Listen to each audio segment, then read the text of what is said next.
What's up, everybody? Welcome back to the Homie Hangout, where we help others move in excellence. And I really believe that the most corrupt law enforcement agency in the country, or region with the most corrupt law enforcement officers in the country, has now just indicted for, the umpteenth time, right? The largest street gang in America, Florencia 13. And so here's the article. I'm not going to read the article. I'm just showing you the headline because I also want to show you a couple other headlines from the LA Times. And all of this stuff is related, although only one of these stories is really going to get the mainstream media coverage. So obviously this is, the one about Florencia. Dozens arrested in raids targeting gang linked to LAPD officer killed while house hunting. This is not the first time that Florencia has been linked to an officer in Los Angeles passing away. And maybe I'll talk about that a little bit before we end this. But look at the author of this, right? Richard Winton, a staff writer for the LA Times. This dude's been reporting on crime forever, and won all kinds of Pulitzers and everything else. And so I want to show you, though, another article that he just wrote the other day. Right. So this is also by the same guy, Richard Winton. This is July 6th. So less than 2 weeks ago, LAPD officer pleads no contest to falsely identifying people as gang members. That's interesting. Now, again, I'm not going to go read the article. I suggest you guys check it out if you've subscribed to the LA Times.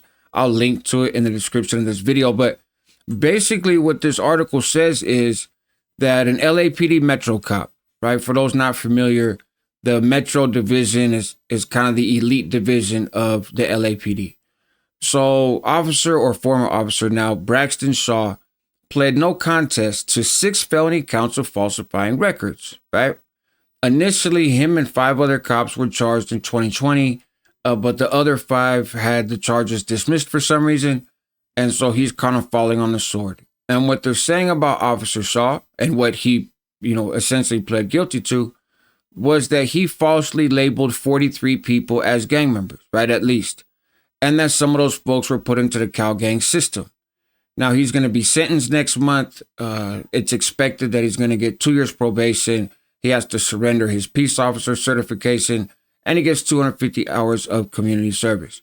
If he fails to meet those conditions, then he's looking at a little bit over 7 years in prison. So why is this relevant, right? Because the way this came about was actually somebody's mom, which shout out to all the moms that fight the good fight for their kids and for justice. So a kid comes home, says, "Hey, Ma, I've been labeled a gang member," whatever. She goes to a local police department. She complains, and they wind up looking at the body cam footage because Officer Shaw had been saying that these guys were admitting to being gang members, right? So they go look at the body cam footage, and he did not admit to being a gang member. So they start looking back at other FI cards, and yeah, they came up with 43 people, at least. And so what are FI cards? And again, why is this relevant? Field interrogation or field interview, depending on the department. Those are the little cards that when they pull somebody over, especially when they're doing stops that aren't predicated on an actual crime, right? So the whole looking suspicious, profiling, they come up with a reason to stop you, and they get at you and they want to know where you're from. They want to look at your tattoos, all that stuff, who you're with, what are you dressed like. All that goes on this little information card, and those cards get filed away. But those cards are incredibly powerful in criminal cases in the future. A lot of you guys know that I have done a lot of work on gang cases for defense attorneys all over the place with people with all kinds of alleged gang affiliation. And FI cards comes up almost every single time, because if you and I get pulled over today and I'm labeled a gang member and you're labeled a gang member, or maybe now you're labeled a gang member on your card because you're with me, and now tomorrow you get pulled over with Joe, and Joe's not labeled a gang member, but you are because there's a FI card that says that you're hanging out with me. Well, now all of a sudden Joe is also labeled as a gang member. But in that whole mix, I'm the only actual affiliated person, right? So you guys are getting guilt by association. And those things come up. They come up as evidence of affiliation, as documentation of gang members hanging out together. So when the feds come to town, yes, it's a different law enforcement agency, but they rely largely on the intelligence, quote unquote, from local law enforcement, right? Hey man, we're rounding up these Florencia dudes. Who are they? Right? Where they at? Oh, well, we could just go look in our database and we can tell you all the people that we have labeled as Florencia 13 members. And there you go. Well, it turns out, which a lot of us have known this for a long time, but here's a glaring case that happened less than 2 weeks ago. Here's a cop pleading guilty to lying about that stuff, right? So there's another article, right? Same thing, LA Times. This one, advisor to LA County DA pleads not guilty to 11 felonies over use of sheriff records. Now, this one's crazy. And this is done by a lady named Carrie Blakinger. And she was actually formerly incarcerated, right? She's been to prison. Now she's a journalist. And she's dope. She writes about all kinds of stuff. I'm glad that the LA Times, took her on board. But so what is this about? Right. And again, I'm going to talk about the Florencia stuff, so don't go checking out yet. I'm just trying to paint a more accurate picture. Right. So in this case, there's a lady, Diana Tehran, and she is an advisor, a top advisor to LA District Attorney George Gascon. Right. So she was charged with 11 felonies by the California Department of Justice. Right. Attorney General Rob Bonta. The same position that Kamala Harris used to hold, as a matter of fact. So the story here is crazy, man. In 2018, she worked for the LA Sheriff's Department, right, as a constitutional police advisor.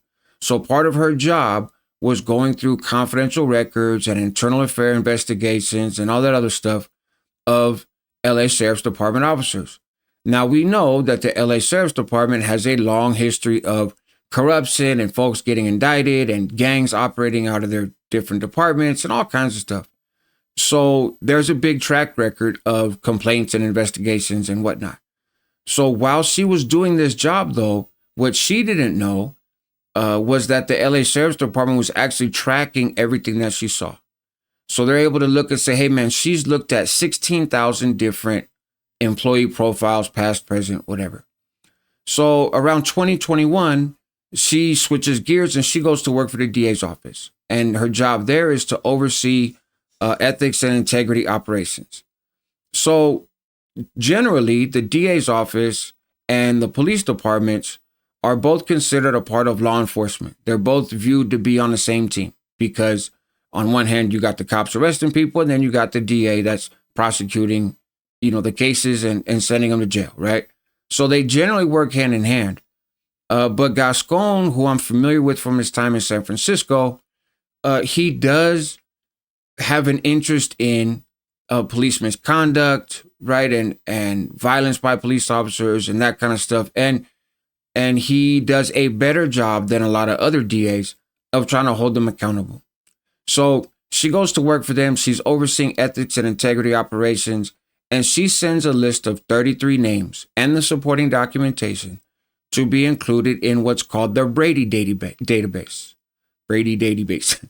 Their Brady database. Now, if you're not familiar with that is, there was a Supreme Court decision, I think like in the 60s, right? The Brady decision, which basically says that the district attorney's office has an obligation to hand over evidence that it has in its possession or that it has access to, which could be helpful to the defendant. And the way that it's most often used is in police misconduct stuff, right? If I get pulled over by a cop and I get charged with these crimes, but I'm saying, hey, man, that didn't happen. The cop's lying. I can't see the cop's personnel records. My public defender, my paid attorney can't see the cop's employee records and complaints and that kind of stuff. For all we know, the dude's lied 100 times, right? And cops know about it. So the DA's office has to reveal that information, right, to my attorney, to me, and say, hey, just so you know, this cop's been investigated for brutality this amount of times, or he's lied on the stand or he's done whatever. And a lot of times that information winds up becoming public when it happens. So hopefully, my attorney can do a Google search and get access, but not always. But again, the DA's office is supposed to tell you that. So because the DA's office has this obligation under the law to do that, what they keep is a list of cops that have dirt on their jacket, because then they know, hey, don't call these cops, right?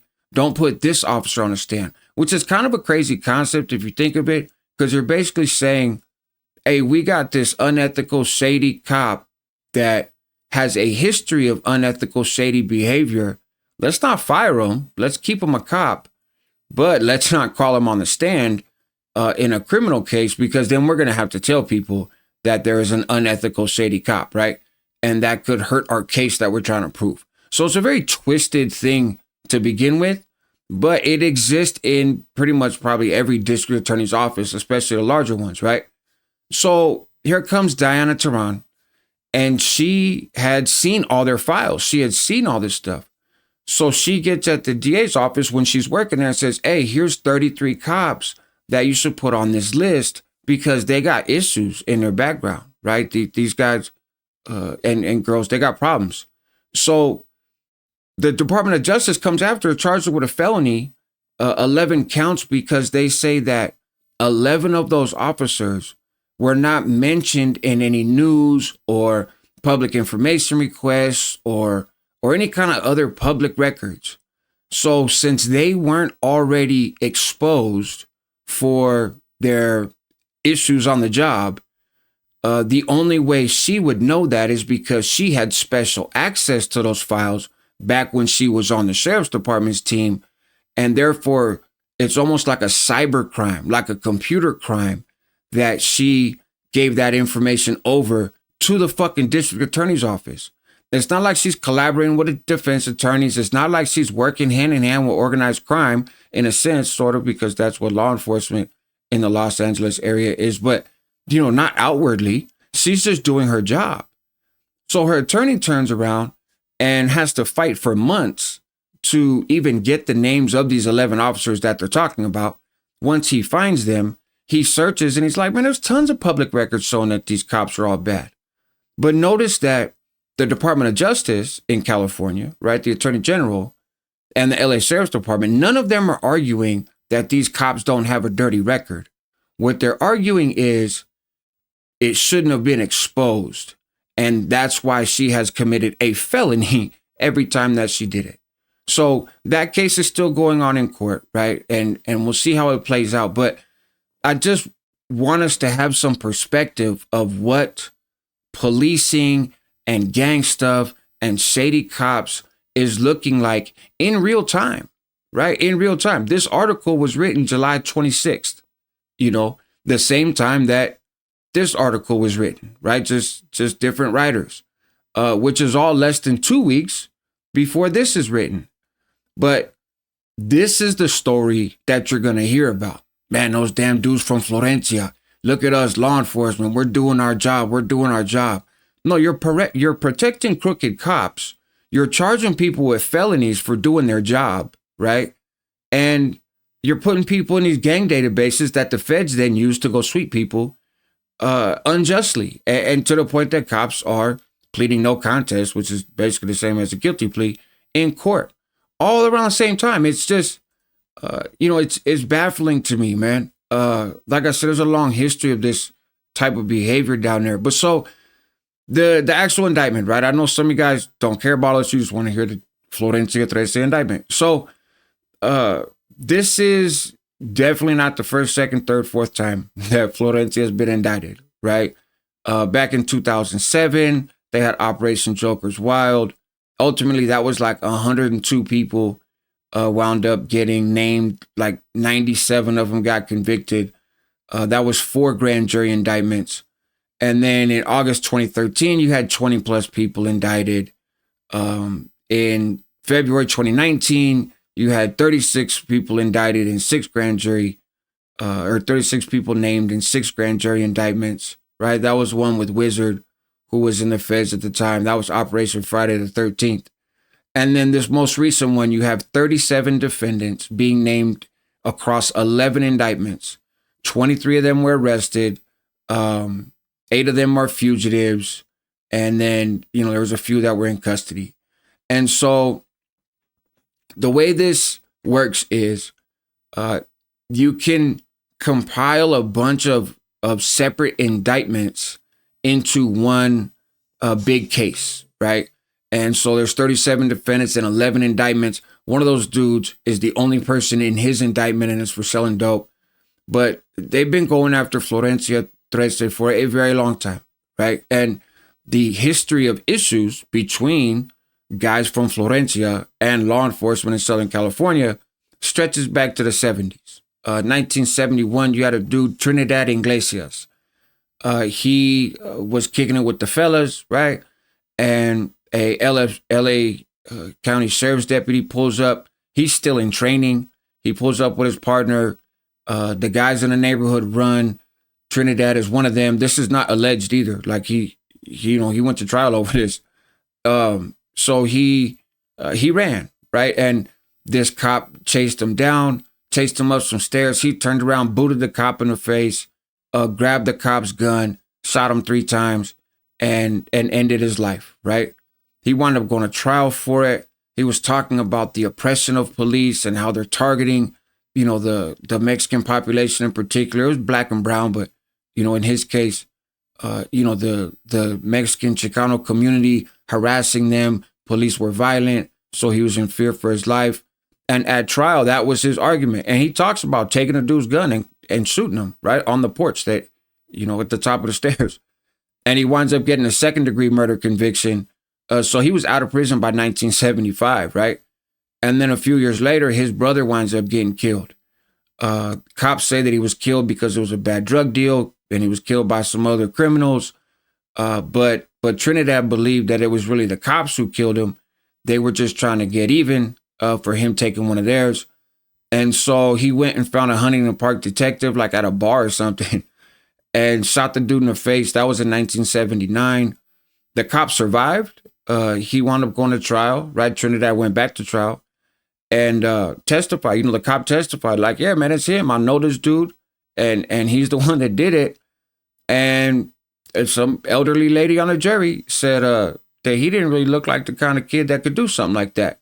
So she held out for a not guilty, right? And so that's, now they're saying that these individuals had robbed this off-duty officer when him and his girlfriend, I don't think it was his wife, but him and his partner, his romantic partner were shopping for a house. He had a gold chain. They were driving by. They were like, oh man, we should grab that chain. And one thing led to another, and they wound up ending his life.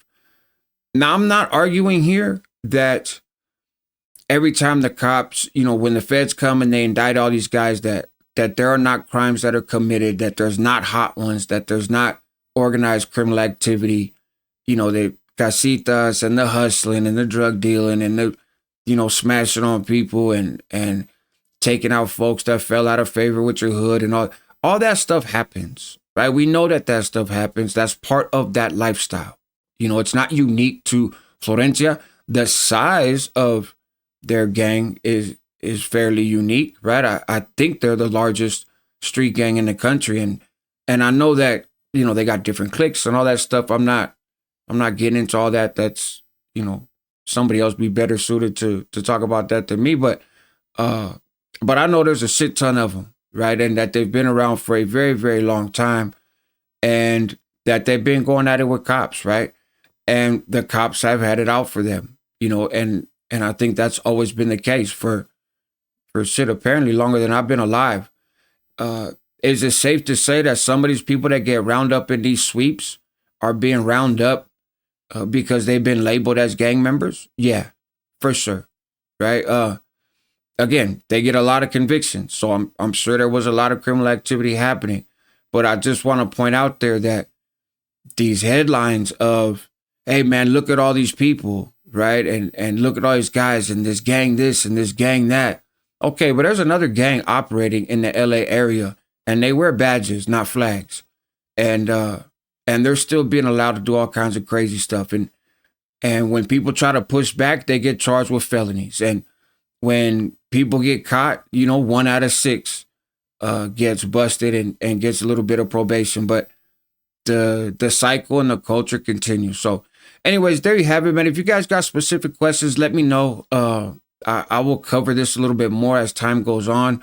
I would expect there's probably going to wind up being more people indicted. That's normally how it goes with these indictments is they release one here and then they'll release another one, and then if you got people that are flipping and talking, which there always is, then that could wind up leading to more indictments, and we'll just see where it snowballs. But this is what the lifestyle leads you to, right? And you're fighting an uphill battle, because you got to deal with what's normal in your neighborhood, and then you also got to deal with cops that are going to view you as a gang member regardless. And so anyways, it is what it is. Help others move in excellence. That's what homies do. Help yourself at the same time because you're worth it. Help your community because they need you. And let me know in the comments, man, what you guys think. And let me know if you check out these articles that are in the description. All right, man. Take care.